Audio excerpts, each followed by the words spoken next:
Welcome to Hope Talks, where we share inspiring stories of hope in Jesus Christ. Hope Talks is hosted by Pastor Margaret Michael and Grayson Willis. Join us for uplifting stories of triumph, faith, and the enduring power of Christ's love. Also, if you're in the listening area, tune into 1470 AM or 102.1 FM WBTX to listen to Hope Talks every Sunday at noon. Welcome to today's broadcast of Hope Talks. I'm Grayson Willis. Thanks for tuning in. Today's conversation will be part 2 of our conversation with Ashley Bellamy about what motivates her to serve her community and make it better.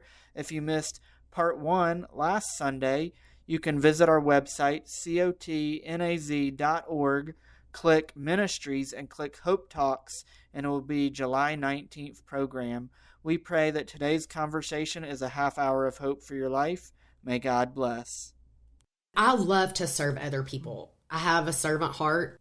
I wasn't born naturally that way. I don't know that any of us are, but Jesus does change you. And I am a real person and with lots and lots of flaws. And I am a real person with lots and lots of flaws, but I'm called to love people. And I'm called to put Jesus first and to serve Him. Yeah. And that's what I'm called to do. Yeah. And for me, if I can serve somebody else, now my love language is acts of service. So sometimes that's not other people. So they're not filled out. It's not Greg Bellamy's at all. I mean, he could care less about, he likes order and, all that. But I mean, if I was like, for your birthday, I cleaned your car, he'd be like, oh, thanks. Thanks. But I would be appreciative. That's not everybody. For me, I love to serve other people. Yeah. And if I can, again, if us having a spirit night for a school helps them pay for something that they can provide for their students, then yay, we did it. Or if donating something to somebody that blessed them or what, I don't know. I mean, we made their life better. And I love that part of it. Yeah. But it's not about, I do things and I really expect nothing in return, to be honest. And I worked at Chick-fil-A when I was 15 and I worked in a mall store in Kingsport, Tennessee. And then when I went to college, my junior year, my dad bought me a car. It was amazing. I think it cost $2,000. And it was a Mazda 626. It had a lot of miles on it, but it would run. And so I was able to get moved to the Chick-fil-A in Johnson City. Oh, okay. And I worked there. We were still in the mall. There was no freestanders at the time. And the man that I worked for, the operator that I worked for, his name's Tim. And he is an amazing human. And besides my dad and Greg B., he ranks right up there. I really, really admire him, and he taught me a lot of stuff. But when I became an operator, he said, Ashley, I'm going to tell you a couple things. And he said, 1, don't put your faith in people because they'll let you down every time. True. And basically what he's saying is sometimes they mean to. They do it on purpose. Sometimes they don't. Right. But because we're human, going to let us, Right. And he said, and the other thing, he said, you do things for others and expect absolutely nothing in return. And basically was saying that if you do that, then you're never disappointed, And so that has always really stuck with me. And so I love to serve other people. I don't want anything back from you. I don't even need a pat on the back. Yeah. And that's why when they said, hey, you were the community champion of the year for 2025, I was like, what? I'm just out here living my life, doing only thing I know how to do and what I feel like I was born to do. And I didn't think it was anything special, but somebody did. Yeah. And I appreciate that. But it wasn't just me. I have a whole team of people at Chick-fil-A that we are trying to train to, in Chick-fil-A ways, but to embody this and embrace this. And I always say, I can teach you anything at Chick-fil-A. I can teach you how to make waffle fries and salt them, and I can teach you how to make a salad. I can teach you to take an order. I can teach you anything. But I can't teach people how to be kind to others or how to have a servant heart. You got to kind of already know that. And so the interview questions we ask are kind of around that. Yeah. We get it right a lot of the time, but sometimes we've gotten it wrong. Yeah. So, which happens, or they decide, these people are a little much for me. Yeah, they really meant it when they said They it, right? really meant it when they said I had to be nice. So, but I don't know. But Harrisonburg is just, it's a good place to live. And so Chick-fil-A has given me the opportunity and the platform to do things, but the way that the people of Harrisonburg support Chick-fil-A and then supported Isaiah House and then support, I mean, it's just amazing. Yeah. Just the kindness that has overflowed, even, with building that house too. I mean, the things that people donate, the time people donated, or hey, we'll give you these materials at cost and we'll donate the labor to put your house together. Yeah. I mean, it was amazing. And so all for, the kids that are entering foster care that deserve that. There are people in this community that have embraced the foster care system, but I think this piece of Isaiah 117, for anyone that's not listening, you might want to just a quick blurb of what is that? Yeah. Because these kids that have had to stay in an office overnight at the CPS or whatever now have this home that they'll be able to go into. We had Jenny on recently. Yeah. Right. Yeah, she is an amazing human that is leading the charge. She's the location leader for Isaiah 117 House. And I had told them, I'll be your volunteer expansion coordinator, and I will talk about this as long as somebody will let me. But I'm not quitting my day job to come work at Isaiah 117. Maybe when I retire, I will. But I'm not going to be the location leader. I had told them that up front. I'm going to volunteer my time, and I will...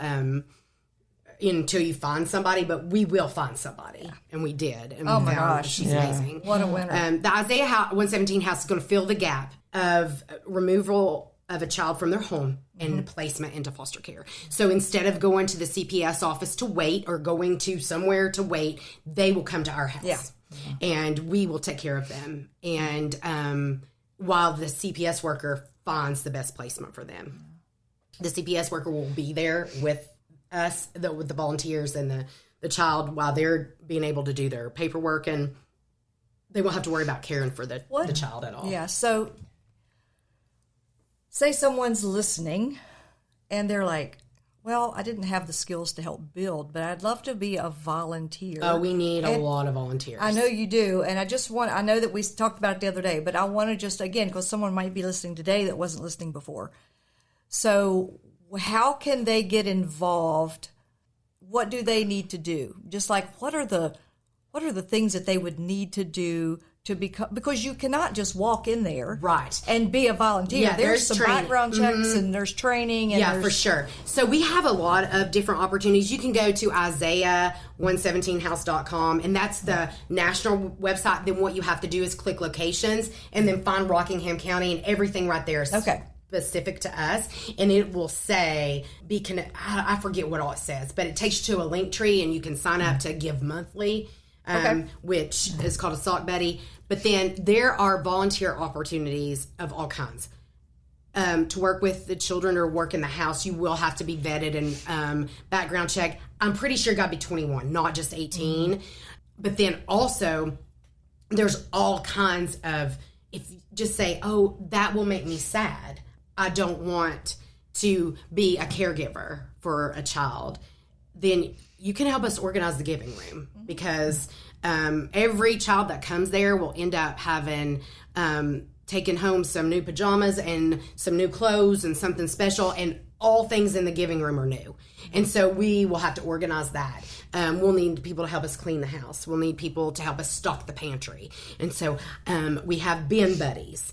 Bin buddies will fill a bin with toddler boy socks. Fill that bin with socks. We'll let you know for a year. Right. We'll let you know when it's over. And then that, when it's empty, and you can fill it up again. So we have very specific things for our bins. And then a pantry, I don't know if Jenny I'm not in charge anymore, and I am the leader of the LAT, which is the Leadership Advisory Team, which I'm very thankful that they picked me, but I'm glad, who else would do that? I don't know. But, so I come up with all these little catchy names. So to stock the pantry, we'll need tea and coffee and, for the CPS workers, cookies, whatever. I like to call that Pantry Pals because it's cute. Oh, I love it. Yeah, and then we're going to need some freezer meals because we want to send the foster parents home with freezer meals. So how about freezer friends? Isn't that sweet?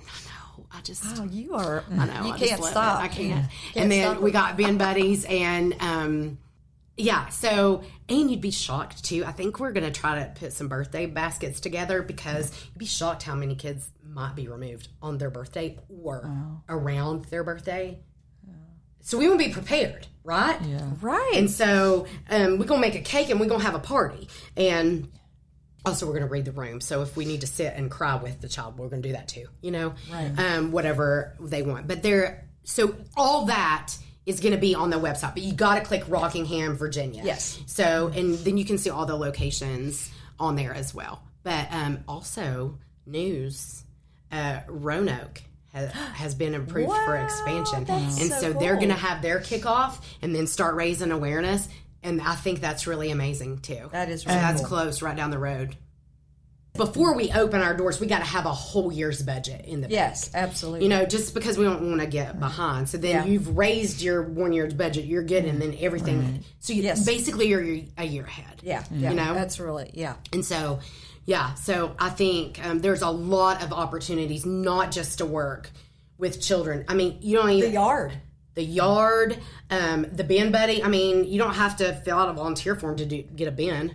Absolutely. The other thing, too, is that we put out there is we really try to love on CPS workers once a month. So important. And, I mean, just to basically say, hey, we see you. We know what you're doing. Y'all, their job is so hard. It is. It is taxing and it's hard. So a lot of people have signed up to do that. That is wonderful. I know. And so we'll do it as well when they come to the house. And then, of course, we'll pick a month probably. But like Sunday school classes and stuff have said, hey, we'll do that. And then are signing up for a month to get to go love on them. Oh, I love So I love that part too. I need to hear more about that. But there's a lot of different opportunities, not just working with children. You know what I'm saying? Because I think for some people that would be really hard. Now, I'm going to tell you something. I can't wait.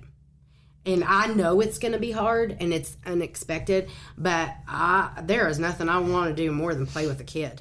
I love that. I love kids. I would have had a whole bunch of them, but it just didn't work out that way.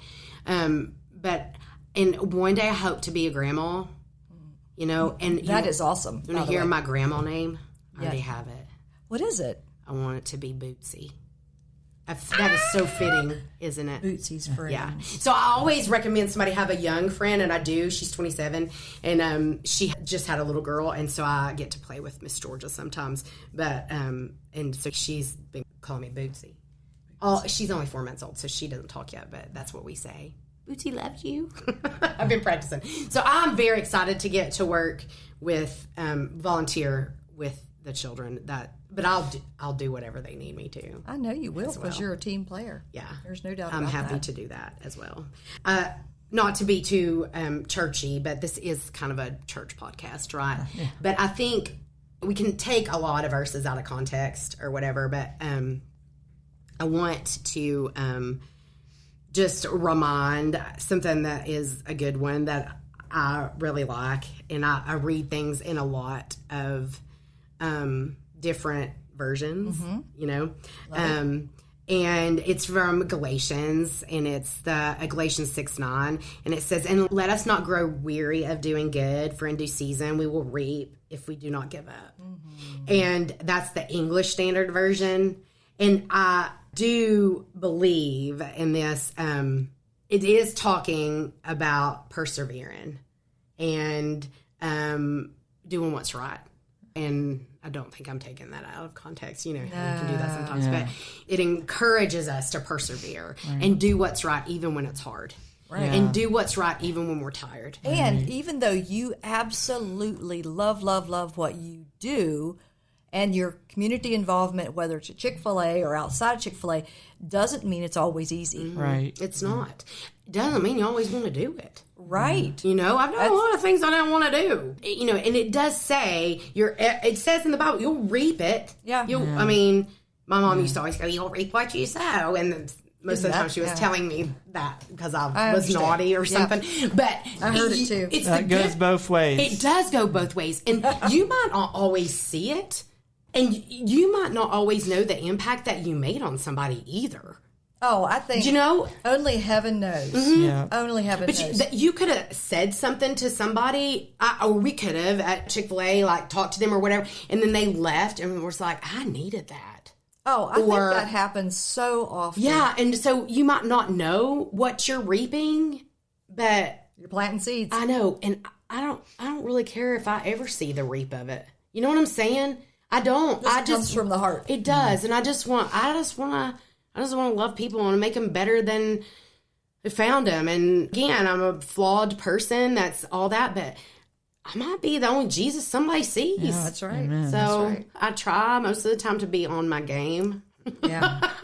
That's an important message for all of us as believers. You know, and even get churchy on you for a little bit. Like you can get churchy. I came to church here a couple Sundays ago. Yeah, I'll be back. I was out of town this week. I think that no matter what organization, whether it's a nonprofit, whether it's a business, whether it's church, there's always when someone says, hey, God has called me in a different direction or whatever that might be, we can tend to be offended. Mm-hmm. And I think the best thing in the world is to be able to bless people, to say, I bless you, to do what God's calling you to do. Yeah. And when they walk out the door from that conversation, I know that your heart is this, and I know my heart is this, that they would leave a better person. You said that earlier, that we pour into people, but we cannot expect everybody to love what we love. Sure. God does call us, like this church, for example, over the years, people will come here where they may have had a very busy church life. They may have led worship. They may have whatever. They just were tired. Mm-hmm. And I have watched over the years that I've been here, people come here and they rest, and then God calls them back out. Mm-hmm. And that is beautiful, that God would allow us to minister to them while they rest. Yeah. But I just want to say that today, like you've said it so beautifully.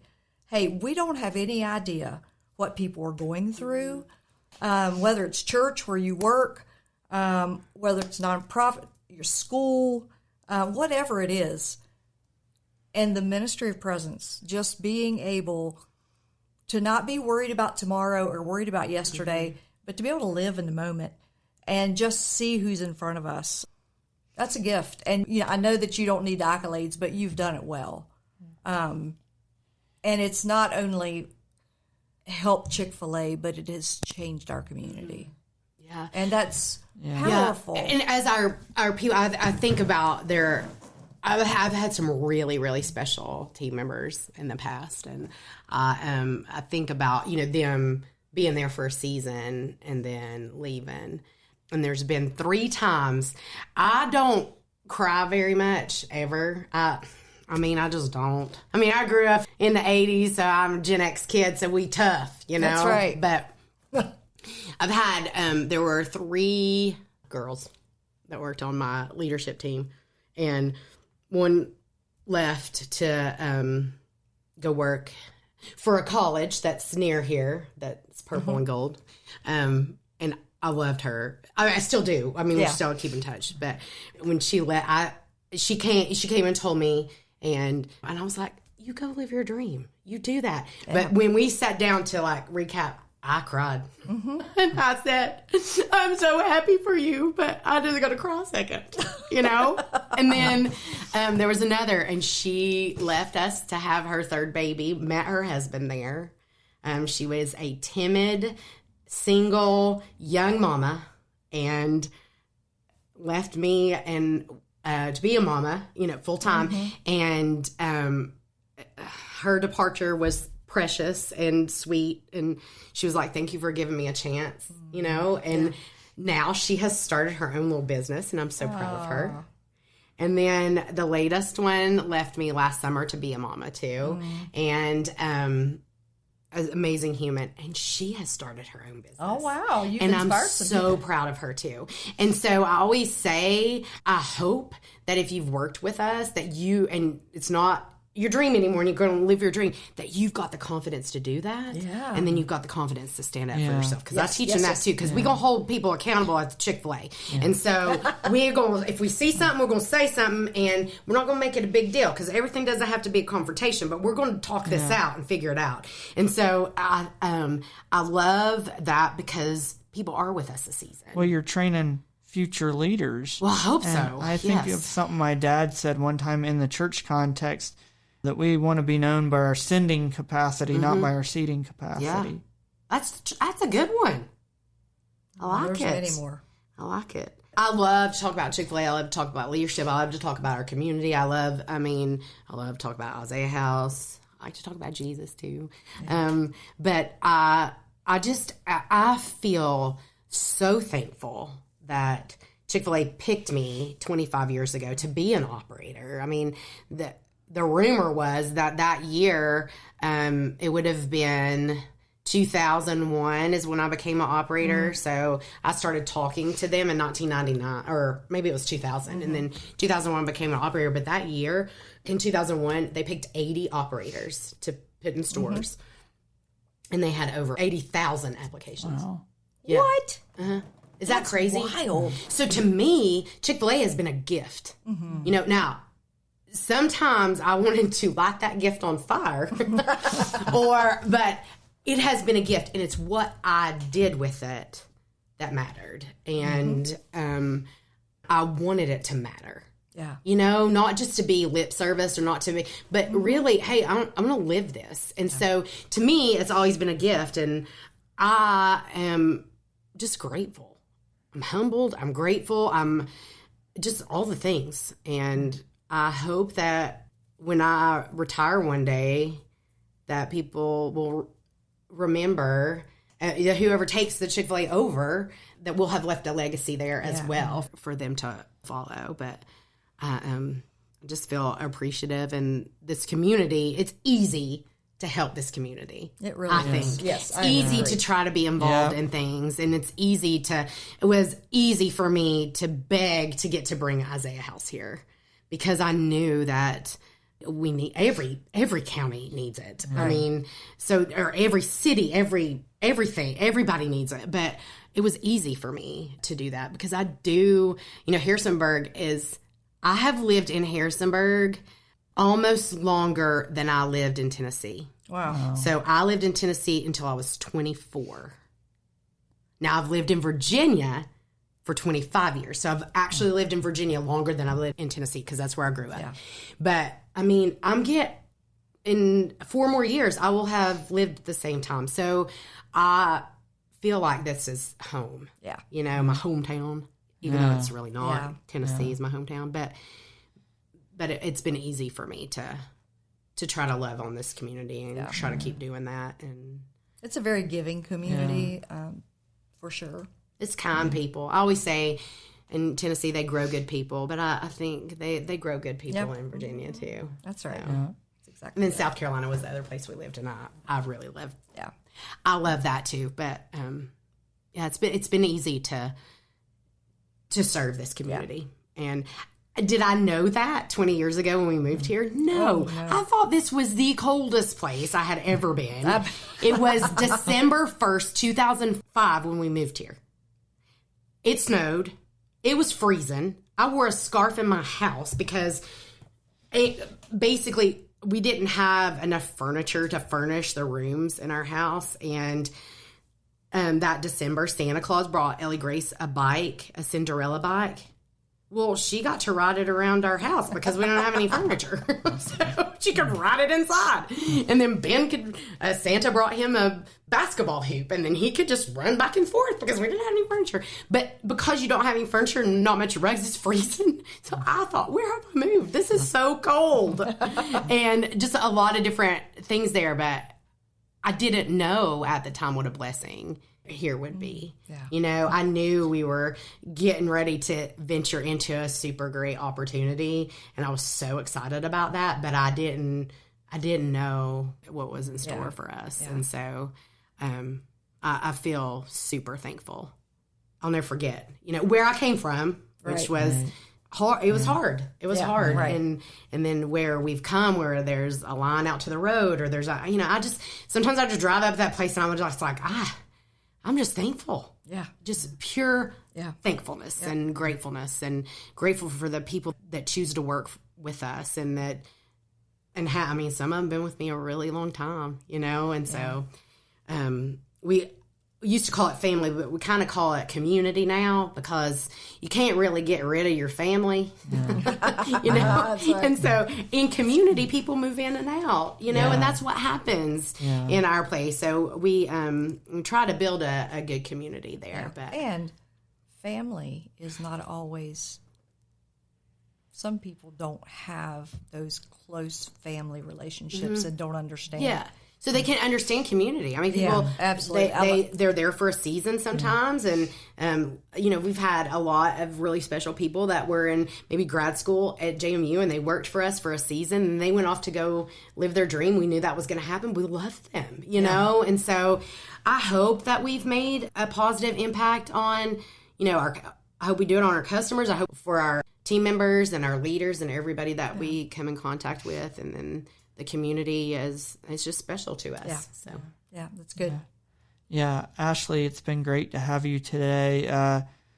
Just anything else that you want to share that you haven't shared already, that we haven't asked you already? And also, we call this program Hope Talk. So I think you've already answered that question.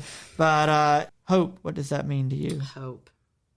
Well, in that, the things that we believe in, but we can't really see, right? Yeah. And so I think that I've listened to this podcast on several occasions, and it gives people a lot of hope. There's always hope out there, and I think that I would encourage people, if you feel like you're floundering a little bit and you're not sure, then try to serve somebody else. Yeah. I think we're all so selfish. That's so good. And we want to serve our own selves. And I don't know if serving somebody else will give you as much joy as it does me. I mean, I just really like to, I can't help myself. I'll go somewhere and clean up people's plates. I can't help it. I just want to help somebody. And so I just want to encourage that if you're stuck in a place where, then go serve somebody else. Yeah. Go do something meaningful. Don't just sit and wallow in your sadness. And sometimes we do that, or it's the same thing every day. Well, yeah, we can say that, but then you're choosing your own attitude for it to be the same thing every day. That's exactly. Yeah. So I don't know. I just would encourage somebody to serve somebody else. Serve somebody in your family. Gratitude. Yeah. Serve somebody in your family. Do something for, I think a lot of times we just get all hung up on, I'll give you an example, okay? And I'm not trying to throw Greg B under the bus, because he is probably as close to perfect as you can get. I mean, I really, really love him, and I really like him too. But one thing he does is he leaves his shoes out in the middle of the floor, and I've tripped over him more than once. Sometimes he'll take his socks off and just throw them in the floor, and so there are a lot of times that I will pick up his shoes and take him to his closet. And you know what? I could probably get irritated about that sometimes, because he's older than me and he should know how to pick up his shoes, right? But you know what? I always look at it, and I'm not blowing smoke, okay? I'm being serious. I always look at it as, at least I got somebody to pick their shoes up. Oh, that's good. Yeah. And the same with laundry. At least I got somebody to fold their laundry. And now I just put it in his closet, and he puts it in his drawers. And so I'm very appreciative of that, because as we know, my love language is acts of service, right? But I'm just glad that I've got somebody that I can do that for. And it's all about the same thing with my kids. I will think, sometimes Ellie Grace will say, hey, Mama, will you come help me do something? And sometimes I don't necessarily want to. And sometimes I know that hey, Mama, come help me means, hey, will you do this for me while I sit on the couch? but I'm glad I've got somebody to do that for. And so I think sometimes if we can change our thinking, that this is a long answer to your hope question. If we can change our thinking and choose our attitude, then that goes a long way. Yeah. Yep. For sure. Yep. Yeah, it's good. That's good. Ashley, thank you for joining us today on Hope Talks. It's been great to have you. It's my pleasure. See what I did there? Yeah. Thank you for listening to today's broadcast of Hope Talks. We pray that as we've talked with Ashley Bellamy today about what inspires her to serve her community, that it truly has been a half hour of hope for your life. May God bless. Hope Talks is sponsored by Church of the Nazarene in Harrisonburg in partnership with Sunshine Ministries. If you enjoyed today's episode, make sure to subscribe, rate, and leave a review on Spotify or Apple Podcast. Your feedback helps us spread hope to even more listeners. Stay tuned for more uplifting stories in the next episode. Until then, keep the faith, share the love, and find joy in the hope that Jesus Christ brings.